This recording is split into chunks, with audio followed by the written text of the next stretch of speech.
Rédempteur adorable,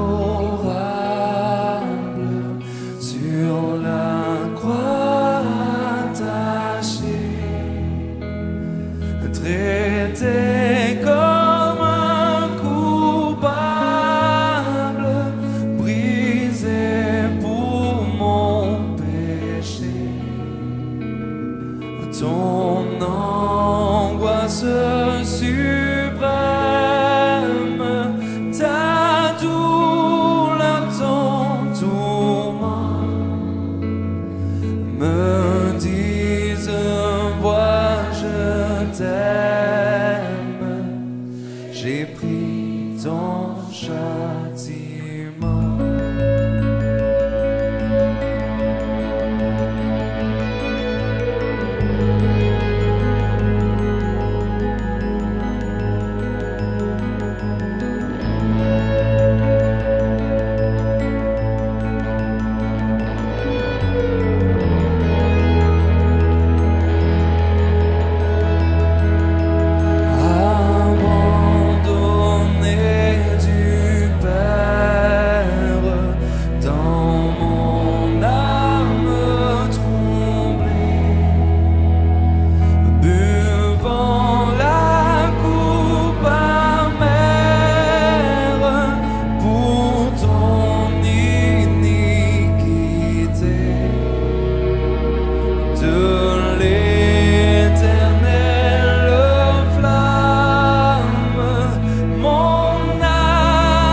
Le sang de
Chers amis, bonsoir, bienvenue sur notre chaîne YouTube, la chaîne La Cité de Lumière, produite par le Centre évangélique Voironnais, basé au 46 rue du Faubourg Sermorant, donc dans la ville de Voiron.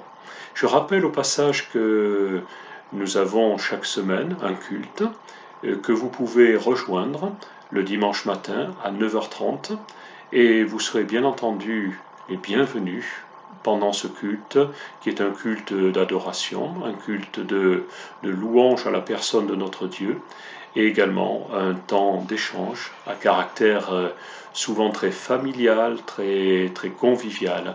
Vous serez toujours les bienvenus et nous serons heureux de pouvoir faire connaissance avec vous. N'hésitez pas à venir, ça sera toujours un plaisir que de vous rencontrer. Je rappelle également qu'en fin de ce programme, vous aurez les communications concernant les moyens d'entrer en contact avec nous. Non seulement cette adresse que je viens de vous donner, mais également une adresse email, également l'adresse de notre site, notre numéro de téléphone également. Donc ne quittez pas tout de suite la fin de ces entretiens et notez ceci sur le carnet qui sera à votre disposition ou votre mémoire si elle est fidèle.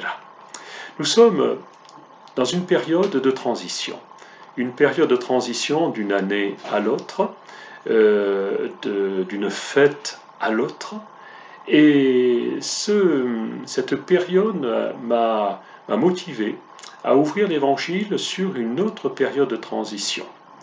Une période qui va se situer entre un événement douloureux, vais-je dire, puisqu'il s'agit de l'exécution, de la crucifixion de Jésus. Jésus que je me plais à dire qui est ma raison de vivre, ma raison d'exister, qui est celui à qui j'ai confié un jour toute ma vie et qui est encore plus réel que chacun d'entre nous dans ma vie.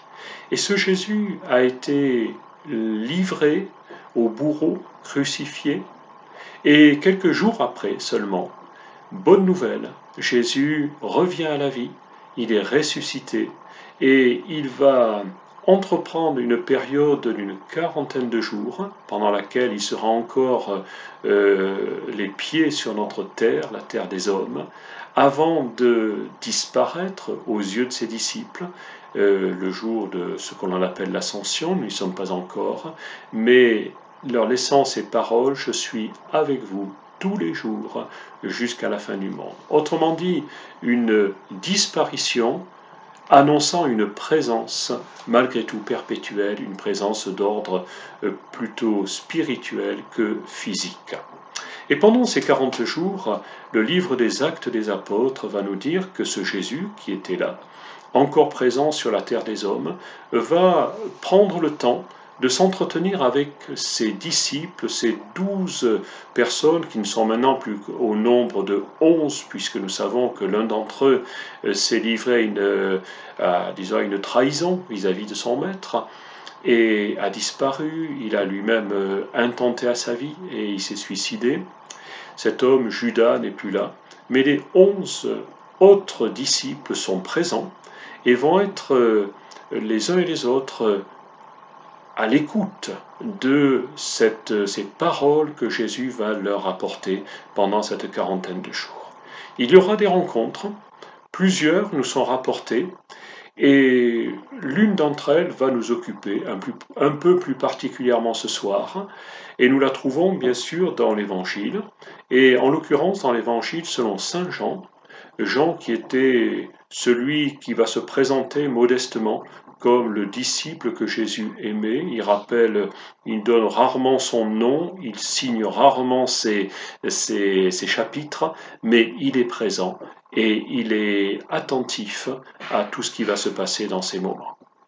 Nous lisons, je propose simplement de lire ce texte, il est agréable à lire, dans l'Évangile selon Saint Jean, chapitre 20, et verset 19.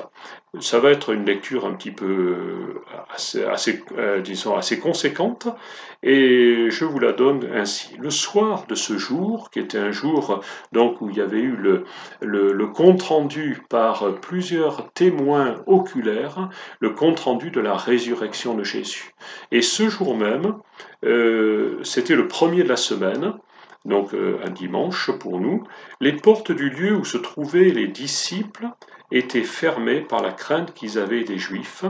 Donc, on va dire, pour ouvrir la parenthèse, ces hommes représentaient un petit groupe un peu marginalisé et qui n'osait plus tellement se rencontrer à la vue et au su de tout le monde, sachant qu'ils étaient disciples de ce Jésus qui avait été considéré comme un imposteur, comme quelqu'un dont il fallait se débarrasser.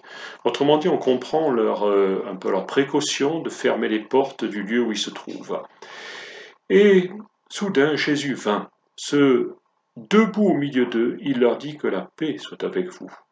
Quand il eut dit cela, il leur montra ses mains et son côté. Les disciples se réjouirent en voyant le Seigneur. Jésus leur dit de nouveau que la paix soit avec vous. Comme le Père m'a envoyé, moi aussi je vous envoie. Après ces paroles, il souffla sur eux et leur dit, recevez l'Esprit Saint. Ceux à qui vous pardonnerez les péchés, ils leur seront pardonnés, et ceux à qui vous les retiendrez, ils leur seront retenus.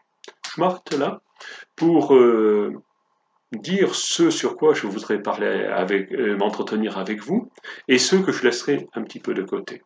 Cette dernière partie, je ne vais pas trop m'y étendre, je pense que ça pourra être le sujet d'un autre entretien, mais nous retenons malgré tout cela. Jésus, à un certain moment, va souffler littéralement sur ces hommes qui sont là, et leur donner cette parole, recevez l'Esprit Saint. Je ferme cette parenthèse et j'ouvre une deuxième parenthèse pour compléter ces paroles. Ceux à qui vous pardonnerez les péchés, ils seront pardonnés. Ceux à qui vous les retiendrez, ils leur seront retenus.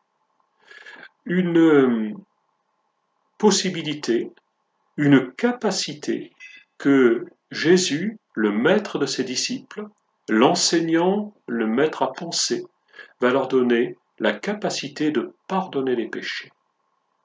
On aura l'occasion de s'y étendre une prochaine fois ou lors de peut-être l'un de nos cultes, mais il est important de relire ces textes et de bien se les approprier, dire mais qu'est-ce que le maître a voulu dire à ses disciples? Je ne vais pas m'y étendre ce soir et je vous propose de continuer par le verset 24.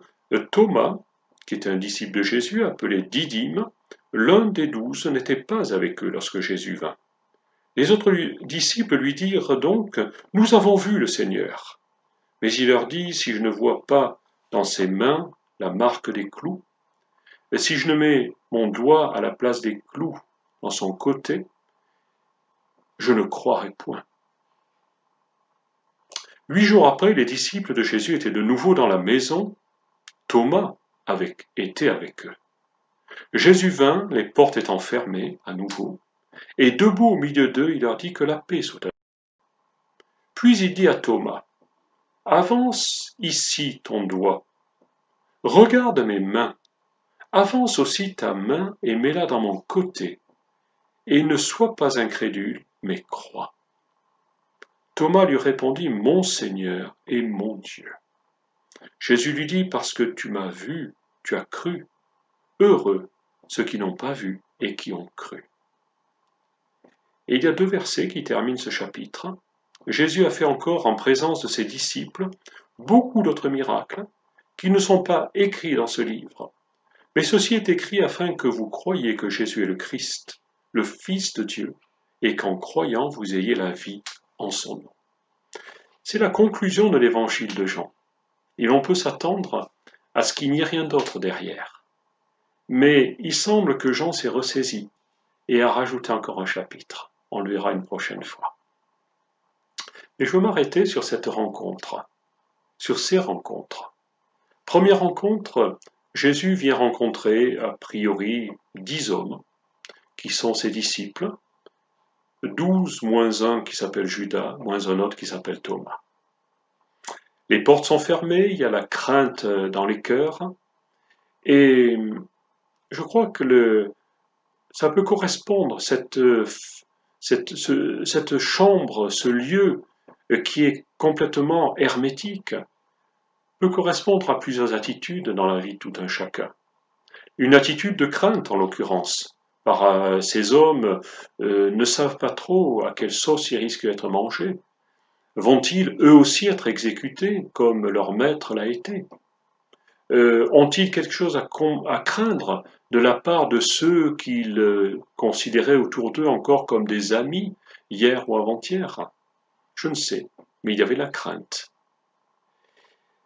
Il y a des périodes dans la vie où nous avons de la crainte. Et notre intention est une seule, c'est de fermer la porte derrière nous, de mettre la clé dans la serrure et de tourner à double tour, de nous confiner en quelque sorte, comme cela nous a été régulièrement rappelé. Et je vous laisse seulement avec cette appréciation. Ça peut être également un autre type de fermeture de la porte de notre intimité, simplement plus d'intimité. Si je me rencontre avec quelqu'un que j'aime, que je connais depuis longtemps, je n'ai pas vu depuis longtemps, avec qui j'ai envie de passer un moment je dirais, de plaisir, de partage, d'échange, de discussion, il y aura peut-être un moment où je vais fermer la porte. Ça ne sera pas ouvert à tout le monde. L'échange que j'aurai ne sera pas public, mais d'ordre extrêmement privé. Et pour ces disciples, sans le savoir, ils avaient déjà préparé cet instant privé, avec le maître qui, à un certain moment, apparaît au milieu de la pièce. Il n'a pas ouvert la porte, il n'a pas brisé la fenêtre, mais il est présent. Première caractéristique de ce corps qu'il a revêtu, un véritable corps, que ces hommes, ces disciples peuvent toucher, mais qui est un corps de résurrection, qui n'est pas un corps comme ils ont connu dans le passé, simplement quelques jours avant, un corps brisé, mutilé, souffrant, mais maintenant un corps qui est ressuscité, qui pourtant porte les stigmates de cette mort qu'ils viennent subir, mais qui est maintenant tout à fait nouveau et qui a revêtu des capacités qui nous est difficile de percevoir, de même peut-être en certains cas de croire. Et je peux comprendre ces hommes qui sont surpris et qui par 2 fois reçoivent cette salutation. Que la paix soit avec vous. Shalom, tout simplement, puisque c'est la salutation qui est adressée à ses disciples. Et cette intimité va être là, présente, pendant un long moment. Et ensuite, cette rencontre va se terminer. Mais nous verrons dans quelques instants comment les choses vont se poursuivre. Je vous invite à ne pas quitter, mais à être attentif à ce chant que nous allons avoir. Et ensuite, je vous retrouve. À tout à l'heure.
exaltant ton saint nom, nous te rendons gloire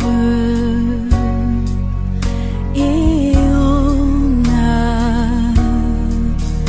Nous levons nos mains et te louons en exaltant ton saint nom, car tu es grand, Seigneur, tu fais des miracles, nul est comparable à toi,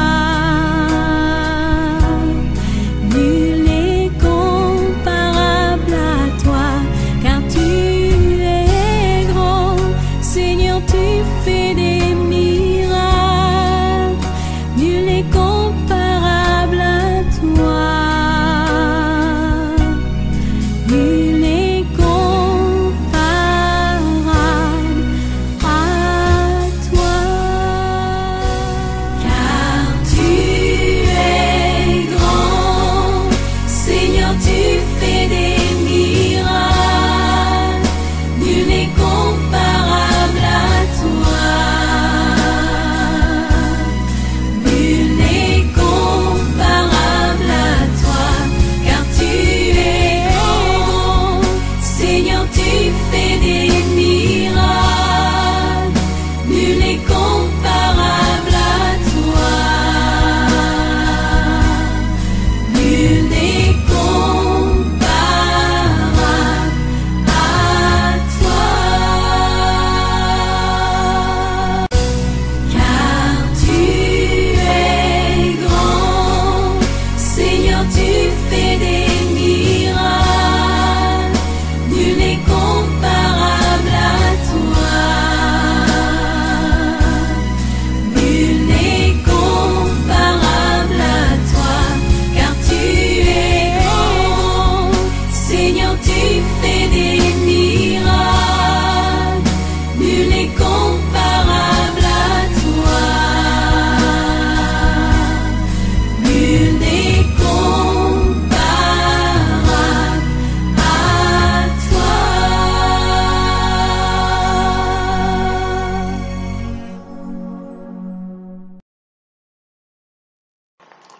Rebonsoir à tous, toutes. Je rappelle que nous sommes dans l'évangile de Jean, en train de partager cette rencontre, je dirais, très inoubliable, qui ne sera pas la seule entre Jésus et ses disciples après qu'il soit passé par la mort, le supplice, la crucifixion, mais surtout et avant tout la résurrection. Et revêtu d'un corps qui est doté de capacités qu'il ne possédait pas auparavant, Jésus parle à ces hommes, les étonne, et surtout, ce qui est important, il nous a dit que ses disciples se réjouirent en voyant le Seigneur. Ils n'étaient plus seuls, ils n'étaient plus livrés à eux-mêmes. Ça ne va pas pour autant les mettre dans une position de béatitude au point qu'ils vont constamment dire « Eh bien, tout va bien, nous allons reprendre notre vie que nous avons connue pendant 3 ans et demi avec ce maître. Il y aura des hauts, il y aura des bas, mais ce jour, eh bien, c'est plutôt un jour où il y a le bonheur qui est là, qui s'installe. » Mais il nous a dit que Thomas n'était pas là. Il en manquait un. Sur les 11 restants, Thomas, qui est appelé également Didyme, ça signifie le jumeau, eh bien, n'était pas là ce jour-là. Et ses autres compagnons ne pourront pas s'empêcher de lui dire « Écoute Thomas, nous avons vu le Seigneur. Nous l'avons vu. Nous l'avons rencontré. » Mais Thomas, n'y étant pas, je peux me mettre à sa place également, dire « Écoute, moi, vous êtes gentil, vous l'avez vu, mais moi, je ne l'ai pas vu. » Et tant que je n'aurai pas de preuves, que je ne pourrai pas réellement toucher, que je ne pourrai pas avoir ce relationnel avec lui que vous avez connu, moi, je ne croirai pas. Vous pouvez me raconter ce que vous voulez, eh bien, pour moi, ça reste un discours qui est creux, qui est dénué même presque de bon sens. Donc, dites ce que vous voulez, tant mieux pour vous, mais tant pis pour moi, en quelque sorte. Quelques jours après, 8 jours, une semaine, ces hommes se retrouvent dans ce même lieu. Je pense qu'ils avaient adopté ce lieu dans la ville de Jérusalem, ils s'y trouvaient encore. Ce lieu dont ils vont soigneusement fermer les portes. De quoi parle-t-il à ce moment-là, tous les 10 plus 1 ? de ce qu'ils ont vécu, peut-être la semaine dernière, en se disant, imagine que ce soir, ils reviennent, qu'ils soient à nouveau présents. 10 d'entre eux attendent son retour. Un d'entre eux est content de retrouver ses amis, ses potes. Le mot est peut-être trivial, mais je pense qu'il y avait cette amitié qui était là. Thomas est également là. Et au moment le plus inattendu, Jésus vint, les portes étant fermées, et debout au milieu d'eux, il leur dit que la paix soit avec vous. Cette salutation va frapper les oreilles des 10 hommes plus Thomas. Parce que Jésus est venu pour les 10 qui étaient là, mais il est surtout venu vers Thomas. Et il va s'adresser à lui, particulièrement. Il va lui dire, Thomas, avance ici ta main, ton doigt, regarde mes mains, avance aussi ta main et mets-la dans mon côté. Textuellement, le souhait de Thomas. Ce soir, je m'arrête là-dessus. Peut-être ne vous appelez-vous pas Thomas, mais Jésus connaît votre prénom. Il vous connaît parfaitement. Et le désir qu'il a, comme il avait ce désir vis-à-vis de Thomas, parce que Thomas avait peut-être le désir de rencontrer Jésus, mais Jésus avait surtout le désir de rencontrer Thomas. Et il entend chacun des mots que vous prononcez. On parlera une autre fois peut-être d'un autre homme qui s'appelle Nathanaël, que Jésus connaissait parfaitement, et auquel il pourra dire, quand tu étais à tel endroit, je t'ai vu. Je sais qui tu es parfaitement. Et je voudrais vous rassurer ce soir, vous donner de l'espoir, en vous disant qu'il y a quelqu'un qui connaît chacune de vos paroles. Je vais commencer par cela. Chacun de vos sentiments, ce que vous ressentez. Chacun de vos états d'âme. Vous êtes heureux, vous êtes malheureux, vous êtes angoissé, vous avez de la crainte. Tout ça, Jésus le connaît parfaitement. Vous dites, mais il n'est pas là, il n'est pas dans la pièce où je me trouve. Je vais vous dire, en êtes-vous si sûr que cela? Ce qui est sûr, c'est que Thomas n'aurait pas imaginé que Jésus s'adresse à lui de façon aussi directe. Thomas est un homme qui aime, je pense qu'il ressemble un petit peu aux Français, Thomas. C'est un cartésien. Il aime voir, il aime toucher avant de croire. Et la parole de Jésus qui lui est adressée ce soir, c'est « avance ici ton doigt, avance ici ta main, et ne sois pas incrédule ». Le texte original va même être plus fort que cela. C'est « ne deviens pas incrédule, mais deviens quelqu'un qui va croire ». Ne deviens pas un incrédule. Ne t'enracine pas dans le fait dans les paroles que tu as prononcées la semaine dernière, en disant si je ne vois pas, si je ne touche pas, je ne croirai pas. Jésus ne lui reproche pas ces paroles. Il ne va pas lui dire tu n'aurais pas dû les prononcer. Mais il va aller plus loin. Ne deviens pas un incrédule. Ne t'enracine pas dans l'incrédulité. Laisse ton armure se fondre et laisser pénétrer le rayon de lumière que je veux y faire pénétrer. On entend très très souvent des choses qui nous font réfléchir. Certains y croient, d'autres n'y croient pas. Certains sont attentifs aux propos qui sont diffusés sur telle ou telle chaîne de télévision ou telle ou telle station de radio. Mais peu importe cela. Que pensez-vous ce soir de Jésus? Ma question, je vous la pose directement. Avez-vous besoin de le toucher? Auriez-vous aimé être présent lorsque Jésus parcourait cette terre la terre de Galilée, la terre de la région de Jérusalem, où il a parcouru en chair et en os? Auriez-vous aimé toucher le bord de son vêtement, vous adresser à lui dans une petite taverne et lui poser des questions? Ou alors êtes-vous peut-être prêt à dire, je sais que de toute façon ça s'est passé, mais Jésus est parti, il n'est plus là, et j'ai du mal à croire.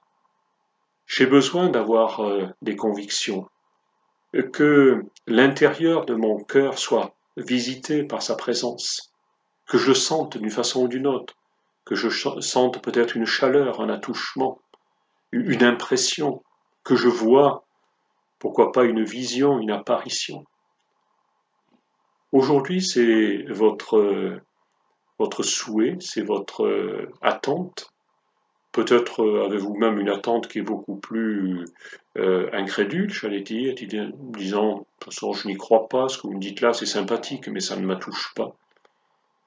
Peu importe quelle est votre situation, Jésus sait où vous êtes, et il sait où vous trouvez, et il peut vous trouver. Est-ce que Thomas, au travers de ses paroles 8 jours avant, n'avait pas ouvert la porte à cette rencontre, justement?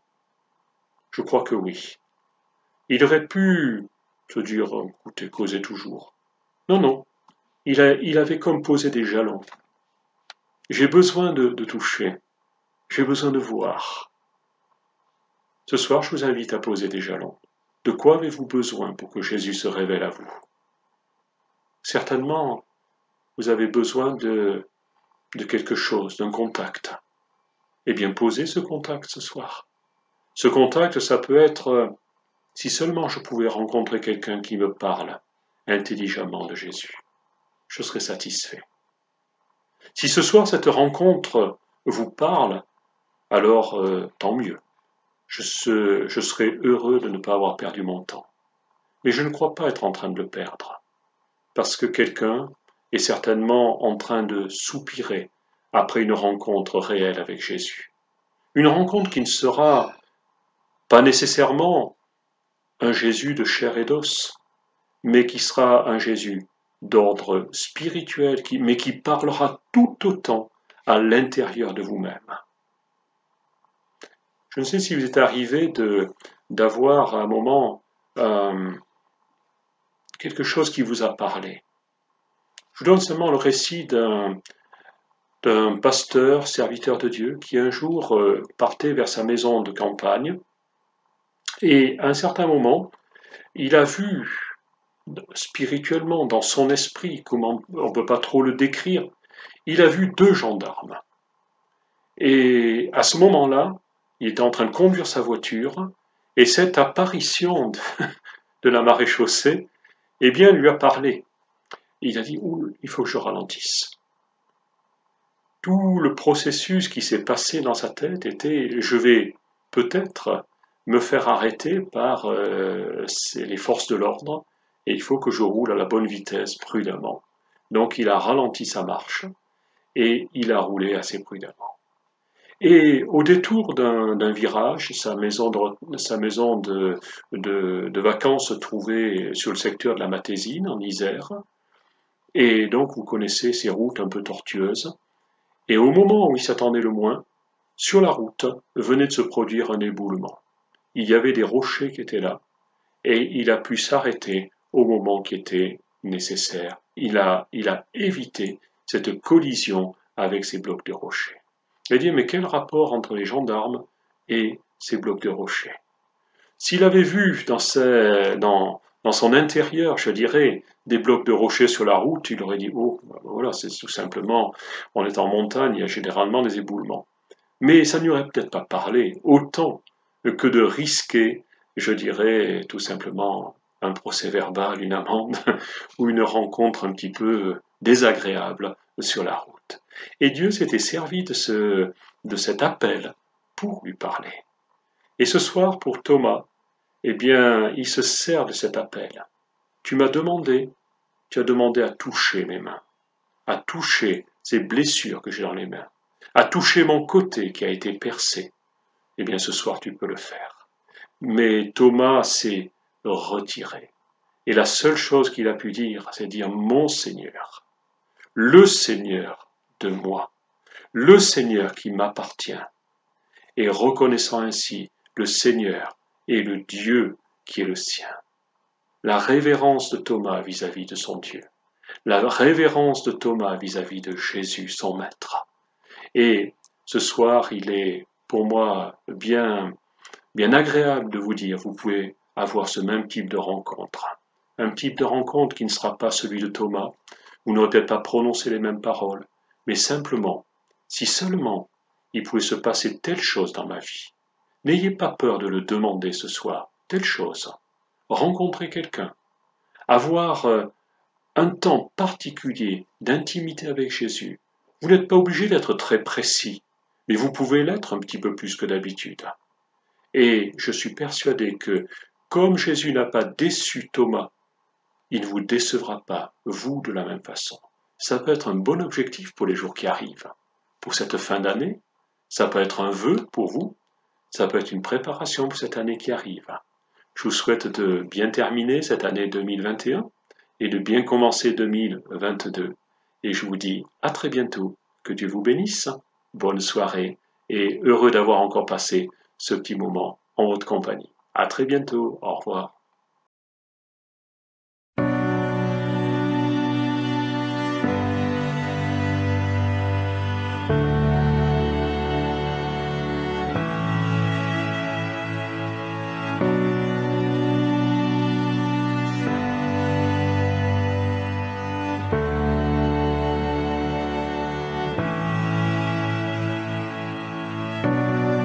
Behold, you have come over the hills, upon the mountains.